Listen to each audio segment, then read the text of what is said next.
Estamos todos ansiosos para saber se Romildo realmente vai abrir a mão. Quem será que vem para o Grêmio agora para 2021? Eu, se estivesse no lugar do presidente gremista, ia priorizar esse tipo de contratação.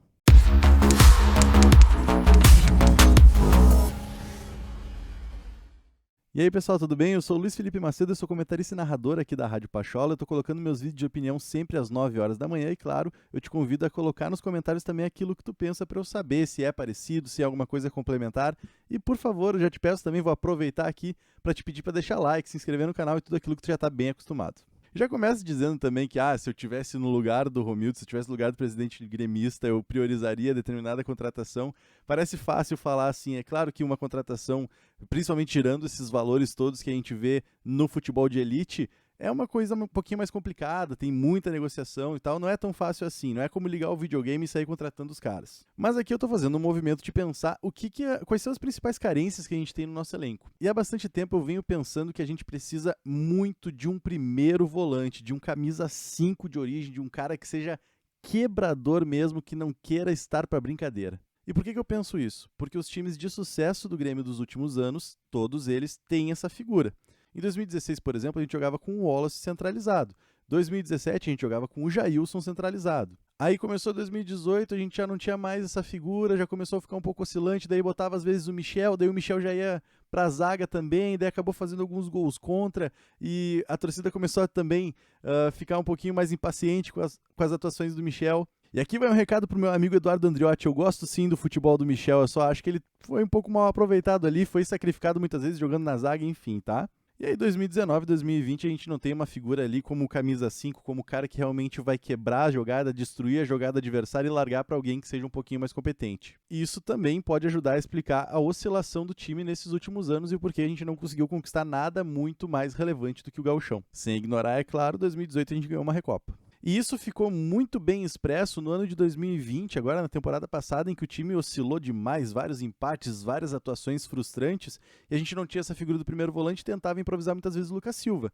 Só que o Lucas Silva nunca foi primeiro volante, essa não é a característica dele, ele sempre se destacou em Cruzeiro, Real Madrid ele jogou, não se destacou, mas jogou sempre como segundo volante. Aí a gente conseguiu encaixar mais ou menos o time jogando com o Matheus Henrique centralizado como primeiro volante, mas eu acho que isso sacrifica um pouco o futebol do Matheus Henrique. Mas ele é voluntarioso, ele vai lá, busca a bola no meio dos zagueiros, tenta jogar, mas eu acho que isso não ficou muito legal para a posição dele. Então isso deixa bastante claro que está faltando aquela figura ali, na minha opinião. Então essa seria a minha prioridade de contratação. E daí quem que a gente buscaria aqui? Tá se falando bastante no nome do Rafael Carioca. Eu vou dizer, seria um nome que me agrada bastante. Eu acredito que ele seria um ótimo primeiro volante. Em 2008 jogou no Grêmio, ele fazia a dupla de volantes com o William Magrão, sendo que o William Magrão era o cara que saía um pouco mais, Rafael Carioca ficava um pouquinho mais. Acho ele muito competente, acho que ele está em ótima fase.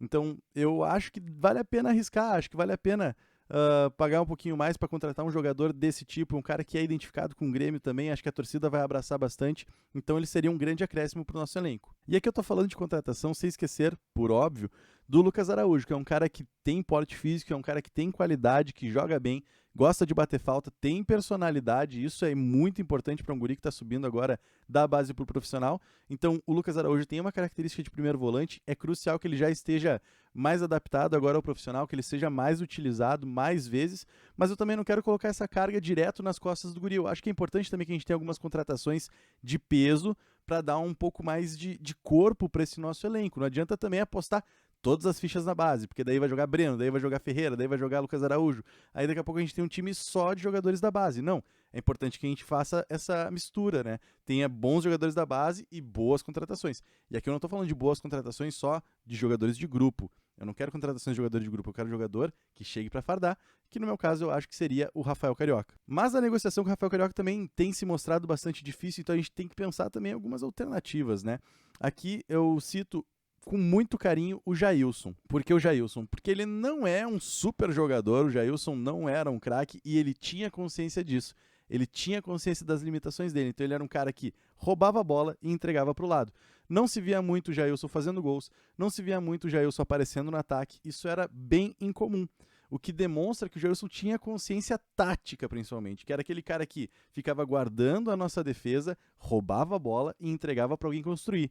Isso é uma característica importante. Jailson está aqui no Rio Grande do Sul, o Grêmio poderia tentar por empréstimo, inclusive alguns lugares veicularam que o Grêmio até está tentando esse empréstimo. Eu vejo com bons olhos. Não acho que o Jailson seja o melhor volante do mundo, mas eu acho que ele é um volante muito consciente do que ele é capaz de fazer e foi muito importante no Grêmio de 2017. E aí vai surgindo vários outros nomes, né, de primeiro volante. Até gostaria de um dia ver o Lucas Leiva de novo no tricolor. Acho interessante até a gente pensar no próprio Cuejar, que jogou no Flamengo e está jogando, acho que na Arábia, enfim. Esse cara também é um volante de características mais defensivas, é um cara interessante também. Então dá para pensar em alguns nomes, tentar ser criativo nesses nomes. Mas, na minha opinião, é crucial que a gente contrate um primeiro volante. Isso é muito importante que se tenha no elenco. Pode ser que o nosso time não seja formado com o primeiro volante como o grande titular e tal. Pode ser que a gente consiga encontrar uma mecânica de jogo um pouquinho mais móvel, mas não ter esse tipo de jogador no elenco é bastante complicado. Tem que ter pelo menos peças para poder mexer nos momentos certos. E é exatamente por isso, então, que eu priorizaria uma contratação de um volante, de um camisa 5, de um cara mais para guardar a nossa defesa.